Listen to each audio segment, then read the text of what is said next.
গতকাল বেশ কয়েকটা গুরুত্বপূর্ণ ইতিবাচক ঘটনা ঘটে গেছে যা আমাদের রাজনৈতিক বিজয়ের কাছাকাছি নিয়ে গেছে। প্রথম কাজ, প্রধান উপদেষ্টার আয়নাঘর পরিদর্শন। কেন এটা গুরুত্বপূর্ণ আসেন বুঝে দেখি।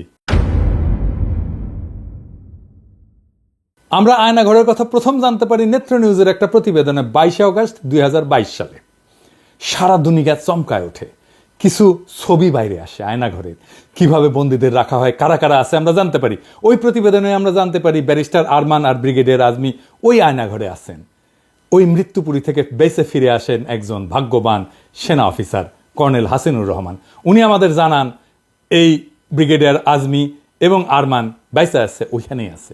এইখানে শুধু আটকায় রাখা হইতো না, নির্যাতন চালানো হইতো।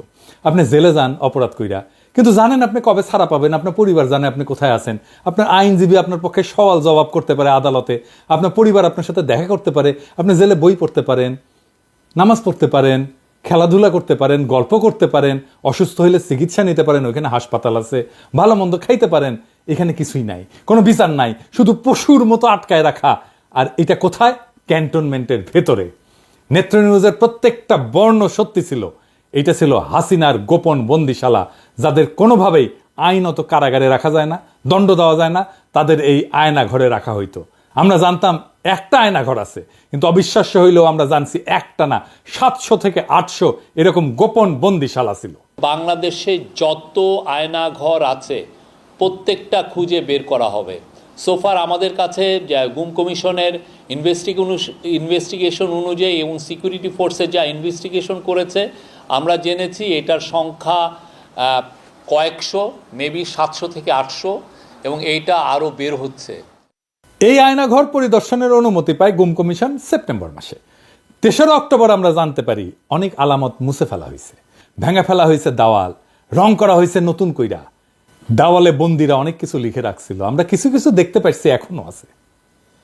তাদের কষ্টের কথা, তাদের যন্ত্রণার কথা লিখে রাখছিল, সেটা মুছে দেওয়া হয়েছে। জানুয়ারি মাসের 19 তারিখ সিদ্ধান্ত হয় প্রধান উপদেষ্টা যাবেন পরিদর্শন আয়না করে। তারিখ ঠিক হয়েছিল 3রা ফেব্রুয়ারিতে পরিদর্শন হবে, কিন্তু সেইটা স্থগিত হয়। 5ই ফেব্রুয়ারিতে নেত্র নিউজই জানায় আর্মির চাপে এই পরিদর্শন হচ্ছে না। সংবাদে ছাপা ওয়াকারুজ্জামান বহু আকাঙ্ক্ষিত এই শক্ত গুরুত্বপূর্ণ কাজটা করতে প্রধান উপদেষ্টাকে বাধা দিছে। এখনো সে গুম খুন নির্যাতনকারী ডাকাত প্রকৃতির দুর্বৃত্ত সেনা কর্মকর্তাদের পক্ষ নিয়ে প্রফেসর ইউনূসের সরকারের উপর নানা ধরনের বেআইনি এবং অন্যায্য অন্যায় চাপ সৃষ্টি করে যাচ্ছে এবং ভয়ভীতি দেখাচ্ছে। আয়নাঘরের বন্দি আজমি সাহেবকে ডেকে নিয়ে গেছিল ওয়াকার সাহেব, বলছিল স্যার এটা নিয়ে কথা বললেন না, আর্মির বদনাম হবে। আপনার কি দরকার স্যার, আপনি বলেন। তারপরে একটা কাজ করা হয়েছিল, জাতিসংঘের সাপোর্ট আনা হয়েছিল, আর্মি চিফ যেন এই চাপ অনুভব করে সেনাপ্রধানের সাথেও দেখা করছিল, কাম হয় নাই। টিএফআই যে আয়নাঘর ছিল ওইখানে প্রসিকিউশন টিম ভিজিট করতে গেছিল কিছুদিন আগে। যেদিন যায় সেদিন সেখানে একটা বালতিতে 5টা তাজা শক্তিশালী টাইম বোমা রাখা ছিল। প্রসিকিউশন টিমের একজনের চোখে ভাগ্যক্রমে বাড়ায় থাকা একটা তার চোখে পড়ে, তাই কোনো দুর্ঘটনা ঘটার আগেই সেই বোমাগুলোকে নিষ্ক্রিয় করা হয়। এতই শক্তিশালী ছিল সেই বোমা যে পুরা বিল্ডিং উড়ে যাইত। আল্লাহর কি কাম, হাসিনার বক্তিমা মারার ইচ্ছা হইল, পাবলিকে গেল খেইপা। 5ই ফেব্রুয়ারিতে 32 নম্বরে চালানো হইল বুলডোজার, চুরমার করে দেওয়া হইল 32 নম্বর আওয়ামী লীগের তীর্থভূমি। আমি বলছিলাম এখন প্রধান উপদেষ্টাকে আয়নাঘর পরিদর্শন করতে হবে। 6 তারিখে সিদ্ধান্ত হইল তিনি যাবেন, সেটা বাস্তবায়ন হইল। তাহলে বুঝতে পারছেন 5ই ফেব্রুয়ারিতে 32 নম্বরে বুলডোজার চালানো কত বড় রাজনৈতিক বিজয় ছিল। ওয়াকারুজ্জামান পিছায় গেছিল, সে বাধ্য হয়েছে জনতার চাপে পিছু হটতে। এইখানে সামি আলাপ তুলছে আল জাজিরার এক একটা ইউনিট আলাদা আলাদা, তাই আল জাজিরার তানভীর আছে, কিন্তু সামির ইউনিটকেও ডাকা হয় নাই। এটা একটা অপরাধ হয়েছে, অন্যায় হয়ে গেছে, মহা অপরাধ হয়েছে। আর কি মায়ের ডাকে তুলিকে ডাকা হয় নাই, এটাও অন্যায় হয়েছে। এর জন্য নাকি দায়ী আদিলুর রহমান শুভ্র আর রেজনা হাসান। তুলি হইতেছে দুধ ভাত, আল জাজিরার 2 জনকে কেন ডাকা হয়নি, এটাই আসলে আসল ইস্যু। আচ্ছা এবার আপনারা বলেন আয়নাঘর নিয়ে আওয়ামী লীগেররা কি বলতেছে? বলতেছে কেন 6 মাস লাগলো ভিজিট করতে, বলতেছে না এটা এই সময় বানানো হয়েছে, বলতেছে না রং কেন নতুন, এটা বলতেছে না এটা নাটক, বলতেছে না। এখন বলেন এটা কোথায়? ক্যান্টনমেন্টে তো। কারা বাধা দিছে ভিজিটে? সেনাপ্রধান তো, তাই না? নেত্র নিউজে বলছে তো। আর জেনারেল আর বাধা দিছে, আলামত নষ্ট করছে ডিজিএফআই। ডিজিএফআই কারা থাকে? সেনা অফিসাররা থাকে, তার আন্ডারেই তো ছিল। তাইলে আজকের আলাপ কি হওয়া উচিত? আজকের আলাপ হওয়া উচিত ছিল সেনা প্রধানের অপসারণ, ঠিক কিনা বলেন? অন্তত সেনা প্রধানকে জবাবদিহি করতে বাধ্য করা। কিন্তু সামি আলাপ নিয়ে গেল কোথায়? আদিলুর রহমান আর রেজওয়ানা হাসানের পদত্যাগ। কোন জিনিসটা পলিটিক্যালি গুরুত্বপূর্ণ? ওয়াকারের সমালোচনা নাকি এই দুই উপদেষ্টার সমালোচনা, এমনকি পদত্যাগ দাবি করা? দুই উপদেষ্টা যদি আল জাজিরার আরেকটা ইউনিটকে না ডাইকা থাকে তাহলে তো খুব ঠিক কাজ করছে। আপনারাই বলেন, আর একজনকে নেওয়ার যদি স্পেস থাকতো, আর একটা সাংবাদিককে, আর একটা সংবাদ মাধ্যমকে, তাহলে আল জাজিরার আরেকটা ইউনিটকে না ডাইকা এএফপিকে ডাকা উচিত ছিল না? এই এএফপির ইন্টারনেট কানেকশন ইউজ করে ইন্টারনেট ছাড়া অবরুদ্ধ বাংলাদেশে গণহত্যার খবর সবাইকে জানাতে পারছে দেশের বাইরে সবাই। এএফপির কি ভূমিকা ছিল ফ্যাসি বিরোধী লড়াই সেটা সবাই জানে। তাহলে কার হক বেশি, এএফপির নাকি আল জাজিরা, যাদের একজন আছে তারপর আরেকজনকে নিতে হবে? ন্যায্য বলে তো একটা বিষয় আছে। তুলিকে নেওয়া হয় নাই কারণ আগে সিদ্ধান্ত হয়েছিল ভিকটিমকে নেওয়া হবে, ভিকটিমের ফ্যামিলি না। ভিকটিমের ফ্যামিলি না হলে তুলির নাম 1 নম্বরে থাকতো। কিন্তু তুলি তো স্বামীর ইস্যু না, তুলির কথা আনছে তার নিজের দাবিটাকে স্ট্যাবলিশ করার জন্য। তুলি সম্পর্কে বলি, তুলি মায়ের ডাক সংগঠনকে নিয়ে এক অভাবনীয় প্রতিরোধ গড়ে তুলছিল হাসিনা রেজিমের বিরুদ্ধে। সেটা বাংলাদেশের ফ্যাসি বিরোধী লড়াইয়ের ইতিহাসে স্বর্ণাক্ষরে লেখা থাকবে।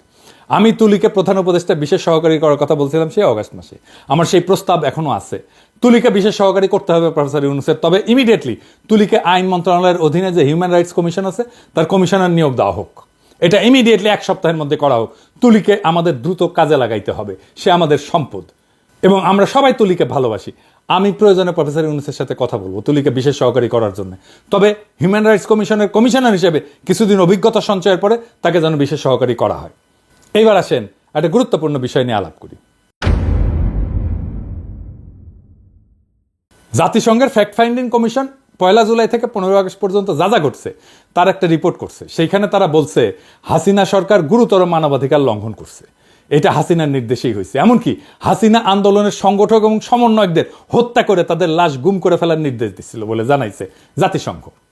তবে এই রিপোর্টের 7 নম্বর পয়েন্টটা খুব গুরুত্বপূর্ণ। ইংরেজি যেহেতু কইছে তাহলে ঠিকই কইছে, কিন্তু আমি বাংলা করে কইতেছি। কইছে সেনাবাহিনীর দ্বৈত ভূমিকা। সেনাবাহিনী দ্বৈত ভূমিকা পালন করেছে। প্রথমে রাষ্ট্রীয় দমন পীড়নের অন্যতম প্রধান শক্তি হিসেবে, তারপরে শেখ হাসিনার শাসনের অবসান ঘটায় ক্ষমতার পরিবর্তন ঘটানোর ক্ষেত্রে গুরুত্বপূর্ণ ভূমিকা রাখে। 2024 সালের 20 জুলাই সেনাবাহিনী মোতায়েন করা হয়, যারা পুলিশ, র্যাব, বিজিবির সঙ্গে মিলে সহিংস দমন পীড়ন চালায়।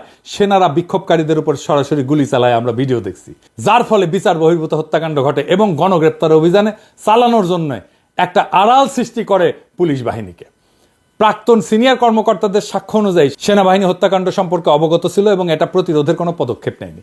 ফরেনসিক পরীক্ষায় দেখা গেছে বিক্ষোভের সময় নিহতদের 66% সেনাবাহিনী গ্রেডের রাইফেলের গুলিতে মারা গেছে, যা শুধুমাত্র সেনাবাহিনী, র্যাব এবং বিজেপির জন্য বরাদ্দ ছিল। নিরস্ত বিক্ষোভকারীদের উপর আর্মার পিয়ার্সিং গুলি, মানে বর্ম পড়া থাকলেও যেটা ফুটা করে ঢুকে যাবে, এরকম গুলি ব্যবহারের প্রমাণ পাওয়া গেছে, যা পুলিশের বা সাধারণ নাগরিকদের কাছে থাকার কথা না। ফরেনসিক এবং ব্যালিস্টিক বিশ্লেষণে নিশ্চিত করছে যে নিহতদের শরীরে পাওয়া গুলির উৎস সেনাবাহিনীর অস্ত্রাগার। আগস্টের শুরুতে সেনাবাহিনীর অভ্যন্তরে অসন্তোষ বাড়তে থাকে, বিশেষ করে জুনিয়র অফিসারদের মধ্যে, যারা বেসামরিক নাগরিকদের উপর গুলি চালাতে অস্বীকৃতি জানায়। 5ই আগস্ট যখন লক্ষ লক্ষ বিক্ষোভকারী ঢাকার অভিমুখে যাত্রা করে, তখন সেনাবাহিনী এবং বিজিবি বাধা না দিয়ে সরে দাঁড়ায়। এর ফলে শেখ হাসিনাকে সশস্ত্র বাহিনীর একটা হেলিকপ্টারে করে ঢাকা থেকে সরায় নেওয়া হয়, যা কার্যত তার শাসনের অবসান ঘটায়। আয়নাঘর আর হাসিনার করা খুনের 66% মিলিটারি গ্রেডের অস্ত্র দিয়ে হওয়ার 2 ঘটনায় সেনা প্রধান পড়ছে চাপে। এখন সেনা প্রধানকে বাঁচাইতে আসছে, সামি আসছে বাঁচাইতে। সেনা প্রধান আর ডিজিএফআইয়ের এখন একটা আড়াল দরকার ছিল, যার পিছনে সে লুকাইতে পারে। সামি একটা তুচ্ছ বিষয় নিয়ে সেনা প্রধানের দায়কে আড়াল করে দিল। যেই সময় সবচেয়ে বেশি সমালোচনা হওয়া উচিত ছিল আয়নাঘর আর মিলিটারি গ্রেডের অস্ত্র দিয়ে গুলি করে বিক্ষোভকারীদের হত্যা করার সেনা প্রধানের ভূমিকা নিয়ে, সেই সময় দাবি করা হচ্ছে আদিলুর রহমান শুভ্র আর রেজওয়ানা হাসানের পদত্যাগের। কারণ আল জাজিরা শুধু একটা ইউনিটকে ডাকা হয়েছে, 2টা ইউনিটকে কেন ডাকা হয় নাই? এই প্রসঙ্গে আমার একটা মজার একটা কৌতুক মনে পড়লো, স্বামী কিছু মনে করেন না।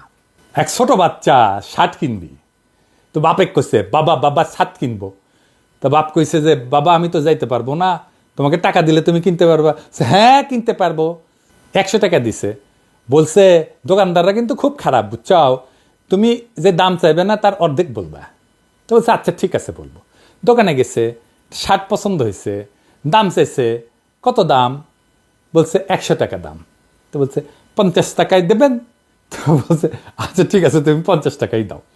বলছে 25 টাকায় দেবেন? বলছে আচ্ছা ঠিক আছে বাবা তুমি 25 টাকাই দাও। 12.5 টাকায় দেবেন? তখন বলছো বাবা তোমার পয়সা পয়সা দিতে হবে না, তুমি এমনি এমনি নিয়ে যাও।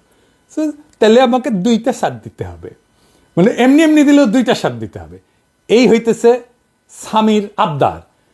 আল জাজিরার 2জনকে নিতে হবে, একজনকে ডাকলে হবে না। আপনার অ্যাক্টিভিজমের একটা গুরুত্ব আছে, আপনি একটা কিছু বললে দেশের মানুষ গুরুত্ব দেয়, তাই এই শক্তিকে আপনার দায়িত্বের সাথে ব্যবহার করতে হবে। আপনি দুম কইরা ইজাজের নিয়োগের বিরুদ্ধে লিখে দিলেন। আমি কিন্তু এই পজিশনের জন্য, এই ডিসিসির প্রশাসক পজিশনের জন্য আপনার কাছে একটা রিকমেন্ডেশন চাইছিলাম, আপনি দিছিলেন না একজন, কি মনে আছে নিশ্চয়ই, কিন্তু আপনি যার নাম রিকমেন্ড করছিলেন ওনার নাম আপনি রিকমেন্ড করতে পারেন না। এটারে বলে কনফ্লিক্ট অফ ইন্টারেস্ট। এজাজ ভালো ছেলে, দক্ষ আর উদ্যমী ছেলে, ফ্যাসিবাদের বিরুদ্ধে লড়াই করা ছেলে, একজন সলিড ছেলে, ওরে আপনি যে ডিসক্রেডিট করলেন, ও কাজ করার উৎসাহ পাবে, ওর মনটাই তো ভেঙে দিলেন প্রথমে শুরুতে। বিশ্বাস করেন, এজাজের জায়গায় যদি আমি হইতাম না, আমি জয়েনই করতাম না। শুভ্রভাইয়ের জায়গায় যদি আমি হইতাম, আমি স্ট্যাটাস দেওয়ার 5 মিনিটের মধ্যে পদত্যাগ করে দিতাম। দুর্বল করলাম না তোর উপদেষ্টাগিরি। সত্যি করে বলেন তো, এজাজকে কি আপনি চিনেন যে সে কি কি করে? প্রফেসর ইউনূসের সরকারের অনেক দুর্বলতা আছে, ব্যর্থতা আছে, কিন্তু এটা তো আপনার শত্রু সরকার না।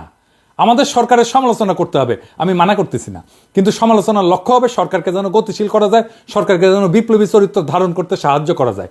5ই ফেব্রুয়ারির পরে যে নতুন সুযোগ তৈরি হয়েছে, সেই সুযোগকে আমাদের কাজে লাগাইতে হবে, যেন আমরা ফ্যাসিবাদের অবশেষকে আরো বেশি দূর করতে পারি। প্রফেসর ইউনূসের সরকারের অদক্ষতা আছে, কিন্তু আন্তরিকতায় কোনো ঘাটতি নাই। আমি সবাইকে আহ্বান জানাবো, সরকারকে শক্তি যোগান, সরকারকে দুর্বল কইরা তার মনোবল ভেঙে দেওয়ার চেষ্টা করবেন না। অনেক সমস্যা আছে আমাদের সামনে। পরিশেষে ভলকার তুর্কের কথায় আসি। উনি বলছেন কোন রাজনৈতিক দলকে নিষিদ্ধ করা উচিত না। ইংরেজি যেহেতু কইছেন, ঠিকই কইছেন তাইলে। তবে আওয়ামী লীগ তো রাজনৈতিক দল না, ওইটা একটা মাফিয়া সংগঠন। ওরে আমরা নিষিদ্ধ করব না, আর না, অবশ্যই না, আমরা নিষিদ্ধ করার লোকই না, আমরা অত খারাপ লোক না। ওরে আমরা নিশ্চিহ্ন করে দেব ইনশাল্লাহ। ইনকিলাব জিন্দাবাদ।